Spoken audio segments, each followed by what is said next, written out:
Tucked in what would easily pass as the middle of nowhere in Tanzania lie the stories and the remains of some of South Africa's freedom fighters. Welcome to Mazimbu, west of Tanzania's capital, Dar es Salaam. You are at the University of Sokoine's Solomon Mahlangu campus. Mina umkopi ngiyashala Mazimbu ngifuna uMandela Day iwe Mnandi. It is here that we meet Ali Mkopa. Mkopa was here as a small boy when the first batch of ANC freedom fighters arrived here, seeking political asylum. They were on the run from the apartheid regime. Tanzania's then President Julius Nyerere offered them land. ANC wamekuja mwaka 70. The ANC came here in 1978, 1979 and in 1980. At that time, the place, a sisal plantation, was known as Mazimbu. Here, the freedom fighters started life anew. At least 5 districts in Tanzania became their home. They really had no hope of going back home. They felt at home here. The situation at home sometimes made it look like they would never return. 21 countries contributed to ensuring their stay in Tanzania was comfortable and meaningful. Mazimbu also served as a political strategy center of sorts for the freedom fighters. Some of the top ANC officials then and now, as well as men and women who went on to lead South Africa after independence, spent the better part of their lives and that of the liberation struggle here in Mazimbu. Many South African leaders were here, and some came back since they left in 1992. Oliver Tambo was their leader. In fact, he's the one who lived here longer. Mahlangu was executed in 1979, a year after the first ANC liberators had landed here in Tanzania in a place called Mazimbu. In his honor, this institution was renamed. To date, it is known as the Solomon Mahlangu campus.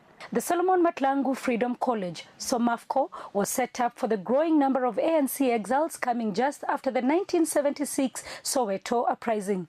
Its aim was to offer better quality education, different from what Africans received under the apartheid regime. Over time, SOMAFCO became too small to accommodate the growing number and the needs of exiles, and so Tanzania offered them more land, 7,500 acres here in Dakawa. Dakawa Development Center, 55 kilometers from Mazimbu, was a transition center for the exiles as they awaited to join SOMAFCO for formal education. Dakawa also served as an orientation and rehabilitation center for exiles returning from Mozambique and Swaziland.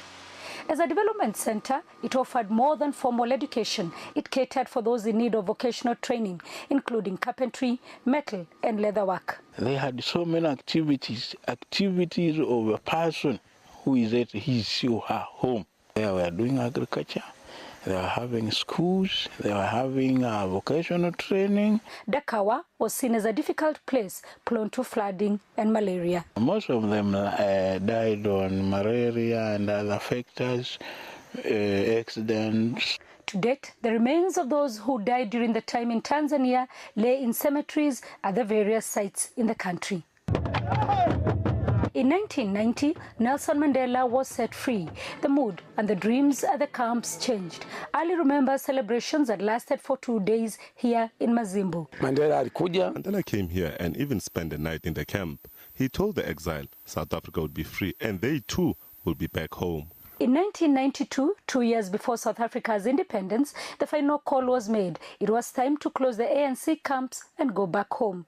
Oliver Tambo, the then ANC president, had the task of handing each of the 5 centers back to the Tanzanian government. After leaving, they handed everything to the Tanzanian government.